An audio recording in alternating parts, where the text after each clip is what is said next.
بہت سارے مسئلے ہیں. آنگن باڑی اسکول چلتا ہے اتنا گھوٹالا. اب ادھر ہے کہ نہیں آنگن باڑی؟ ادھر بھی ہے.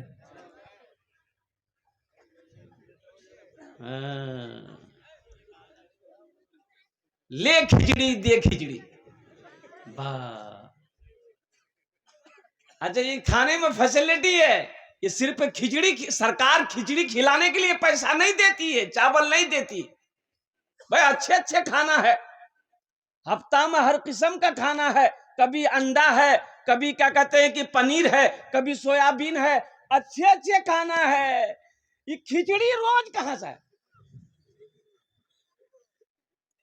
تو پتہ یہ چلا کہ پنیر کا پیسہ اس کے جیب میں، سویابین کا پیسہ اس کے جیب میں. تو بچوں کی قسمت میں تو کھچڑی بچے گی.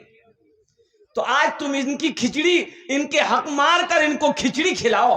کل کو اللہ تمہیں کھچڑی کھلائے گا یا کھچڑا کھلا دے گا. حرام نہ کماؤ، حلال کماؤ. ایک روپیہ ہو حلال کا ہو. ہمیں 10 روپیہ حرام کا نہیں چاہیے. نہیں. حضرت امام اعظم ابو حنیفہ رحمت اللہ علیہ، قربان جاؤ، جس کو ہم لوگ مانتے ہیں، بہت بڑے تاجر تھے مسلمانوں. تاجر بھی تھے، امام بھی تھے. لوگوں آپ کو فرصت نہیں ملتی تھی. عبادت ہے، ریاضت ہے، حدیثوں کا مطالعہ ہے، حدیث ہے لیکن قربان جائیے حدیث ہے لکھنی ہے، لوگوں کے سوال و جواب ہے. لیکن اتنی مصروفیت کے باوجود تاجر بھی تھے. یہ کپڑے کا تھان میں کپڑے کی تاجر ہے. کپڑے کے تھان میں کچھ عیب تھا تو خادم کو کہا، او نوکر کو کہا کہ اس تھان کو بیچنا مت، اس میں عیب ہے، اٹھا کے رکھ دو، اوپر رکھ دو، اسے ریٹرن کریں گے جہاں سے مال آیا ہے. اب اتنا دکان میں بیٹھتے نہیں تھے. اور قربان جی ایک بار ایک گاہک آیا، کوئی کپڑا پسند نہیں، نظر پڑ گئی اس کپڑے پر. بولا کہ اوٹا تھانے کپڑا دیتا، اتارتا. تو نوکر اتار دیا. بولا کہ بس یہی تھان ہم کو دے دو. تو نوکر سوچا بہت اچھا ہے، اسی بہانے بکری ہو جائے گی. بھیج دیا. پیسے مل گئے، پیسہ غلے میں رکھ دیا. اب 2-3 دن کے بعد حضرت امام اعظم ابو حنیفہ رحمۃ اللہ علیہ دکان میں آئے. تو نوکر بولا کہ سوچا کہ حضرت سے کہہ دیں گے کہ وہ تھان کی بکری ہو گئی ہے تو حضرت خوش ہوں گے. تو کہا کہ حضرت وہ جو تھان ہے وہ اس کو میں نے بیچ دیا. تو آپ نے کہا کہ بیچ دیا؟ تم کو تو میں نے منع کیا تھا بیچنا نہیں، تم نے بیچا کیوں؟ اچھا بیچا تو اس میں جو عیب تھا تم نے ان کو بتایا خریدنے والے کو کہ اس میں عیب ہے؟ بولا کہ نہیں بتایا. بولا کتنے میں بیچا؟ بولا 500 درہم میں بیچا. بولا پیسہ کہاں ہے؟ بولا پیسہ گلے میں رکھ دیا ہے، بکسے میں رکھ دیا. تو بکسا کھولے تو دیکھی کہ بہت سارا پیسہ اس میں، تو کپڑا بزنس سب کپڑا. تو آپ نے فرمایا کون کون سے پیسے انہوں نے دیے، کون کون سے نوٹ انہوں نے دیے ہیں؟ کہا کہ حضرت یہ تو معلوم نہیں ہے، وہ پیسہ دیا ہم اس میں ملا دیے. قربان جاؤ مسلمانوں، اللہ اکبر کبیرہ. حضرت امام اعظم ابو حنیفہ رحمۃ اللہ علیہ نے ارشاد فرمایا، جاؤ اس گلے میں جتنے پیسے ہیں سب کے سب پیسے کو اللہ کے راستے میں صدقہ کر دو. صدقہ کر دو، نہ جانے کون سا پیسہ ہے. اس لیے مسلمانوں، میرے بچوں، نوجوانوں، ہم تم کو ایک ہی مشورہ دیں گے، میرے بچوں حلال کماؤ. 100 روپیہ کماؤ لیکن حلال کماؤ. انشاءاللہ حلال کماؤ گے، حلال کھاؤ گے، حلال اپنی بیوی کو کھلاؤ گے، حلال پیسہ اپنے بچے کو کھلاؤ گے. انشاءاللہ یہی بچہ بڑا ہو کر تیرا فرما بردار بنے گا، یہی بچہ عالم دین بنے گا، یہی بچہ حافظ قرآن بنے گا، یہی بچہ وقت کا ولی بنے گا. انشاءاللہ حلال کمائیں گے. ہاتھ اٹھائیے. حلال روزی کے حوالے سے یہ پیغام تھا. اللہ سے قریب ہو جاؤ، اللہ کو منہ دکھانا ہے، اللہ کے سامنے کھڑا ہونا ہے، اور قربان جاؤ اپنی زندگی کا حساب اللہ کو دینا ہے. نوجوانوں، مسلمانوں، اور قربان جائیے فَمَن يَعْمَلْ مِثْقَالَ ذَرَّةٍ خَيْرًا يَرَهُ. اور قربان جاؤ جس نے دنیا کے اندر میں رائی کے برابر، رائی کے دانے کے برابر نیکیاں کی ہے، وہ بھی اپنی آنکھوں سے دیکھے گا. یہ مسجد کا جلسہ ہے، مسجد اللہ کا گھر ہے. اس دھرتی پر سب سے پہلا اللہ کا گھر خانہ کعبہ، سب سے پہلا اللہ کا گھر خانہ کعبہ، سب سے پہلا اللہ کا گھر خانہ کعبہ کہاں ہے؟ مکہ۔ مکہ کا پہلا نام کیا ہے؟ بکہ۔ مکہ کا پہلا نام ہے بکہ، کی نام سے؟ بھکا۔ اس کو بولتے ہیں بکا، ہی بولتا بھکا۔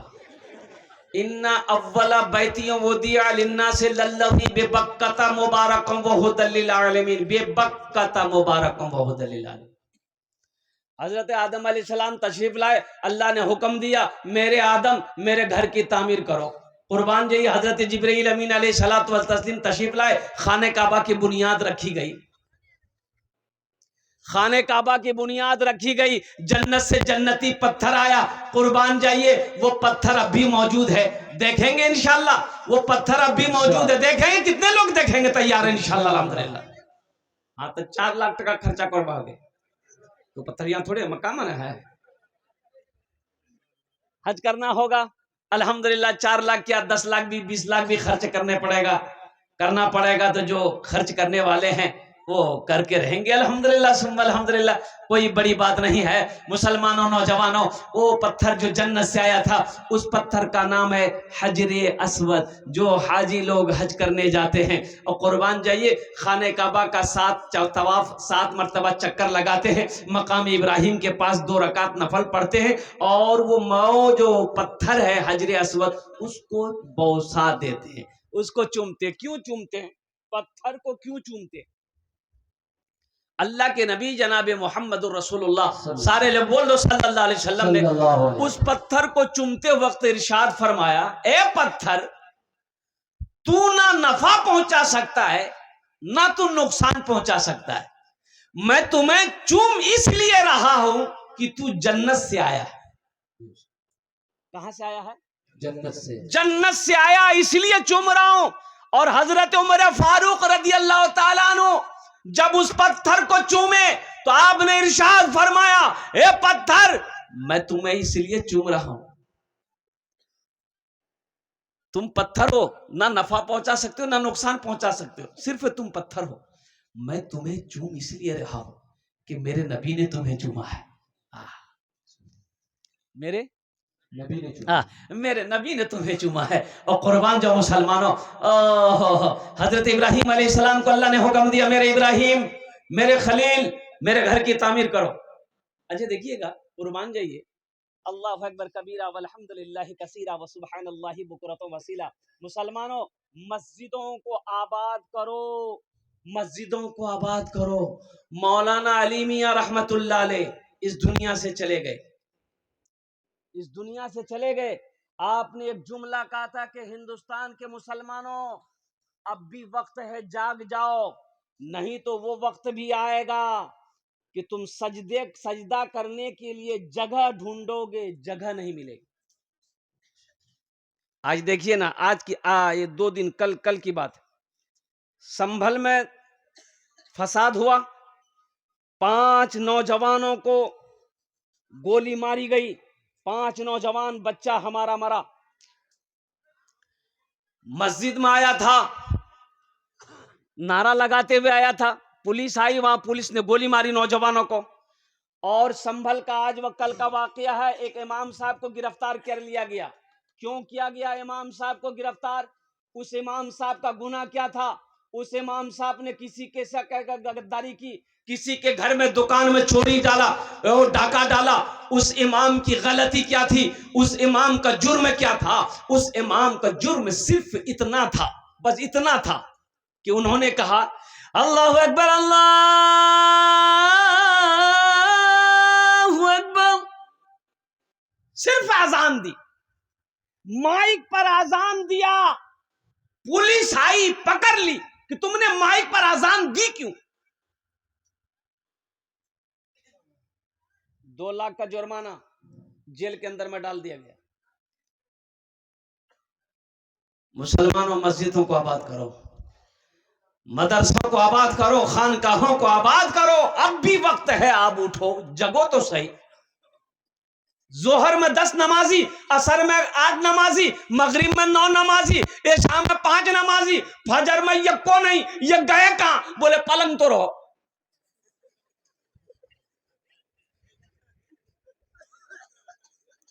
افسوس کا مقام نہیں ہے؟ یہی کہے گا ہم بابری مسجد ٹوٹنے نہیں دیں گے، ہم بابری مسجد ٹوٹنے نہیں دیں گے۔ ارے یہ پلنگ میں سو رہا، اب بولتا بابری مسجد ٹوٹنے نہیں دیں گے۔ سوئے رہو گے، کب تک سوئے رہو گے مسلمان؟ جگو تو صحیح۔ یہ ہمارا نوجوان طبقہ، یہ ہمارا بچہ، اور قربان جاؤ میرے بچوں، تم رات 2 بجے تک، 3 بجے تک ہمارا یہ بچہ موبائل چلاتا رہتا ہے، واٹس ایپ فیس بک پر میرا بچہ لگا رہتا ہے، راتوں کو نیند نہیں آتی۔ بیٹا 2 بجے گئی ہے، کیا نہیں سن لو رے؟ بولا مامو نیند نہیں ہو تو نیند وس بے کرنے ایٹا پٹاری ہٹا بولا۔ 10 بجے دن تک یہ سویا رہتا ہے۔ بولے بات صحیح کی غلط ہے؟ بولیے 10 بجے دن تک یہ ہمارا نوجوان طبقہ سویا رہتا ہے، 10 بجے دن تک، 11 بجے دن تک میرا بچہ سویا رہتا ہے۔ یہ قوم کامیابی حاصل کر پائے گی؟ یہ قوم آگے بڑھے گی؟ آج یہودی ہم سے آگے ہے۔ ہم سے آگے کیا ہے؟ یہودی پوری دنیا کے اندر میں حکومت کر رہی، جن کی تعداد بس سمجھ لو صرف 70 لاکھ ہے، 70 لاکھ، اور مسلمانوں کی تعداد پوری دنیا کے اندر میں، اور قربان جاؤ 200 کروڑ۔ کتنا؟ 200 کروڑ 86 لاکھ پوری دنیا کے اندر میں مسلمان ہے، لیکن قربان جائیے، اللہ اکبر کبیرہ والحمد للہ کثیرہ وسبحان اللہ بکرۃ واصیلا۔ 70 لاکھ یہودی پوری دنیا پر حکومت کر رہا ہے، 70 لاکھ یہودی پوری دنیا پر حکومت کر رہا ہے۔ آج ایک سے ایک آئٹم بنانے والا یہودی ہے، یہ موبائل بنانے والا یہودی ہے، اس پر جو فیس بک ہے بنانے والا یہودی ہے، واٹس ایپ کا مالک یہودی ہے، کمپیوٹر بنانے والا یہودی ہے، لیپ ٹاپ بنانے والا یہودی ہے، اور قربان جاؤ یہ جتنے گوگل میپ ہے اس کا بنانے والا یہودی ہے، اور یہاں تک کہ جو لکس صابن لگاتے ہو وہ یہودی کا ایجنٹ بناتا ہے، جو لائف بوائے لگاتے ہو وہ یہودی بناتا ہے، اور وہ جو کریم لگاتے ہو، کریم گورا ہونے کے لیے، فیئر ایئر ہیئر ہولڈر کریم، کون کریم ہے تو یہ تو آپ ہی کہیں گے، میں تو بتا نہیں سکتا ہوں نوجوانوں۔ اس کا بھی بنانے والا یہودی۔ آخر اس کی وجہ کیا ہے؟ وہ آگے کیوں ہے؟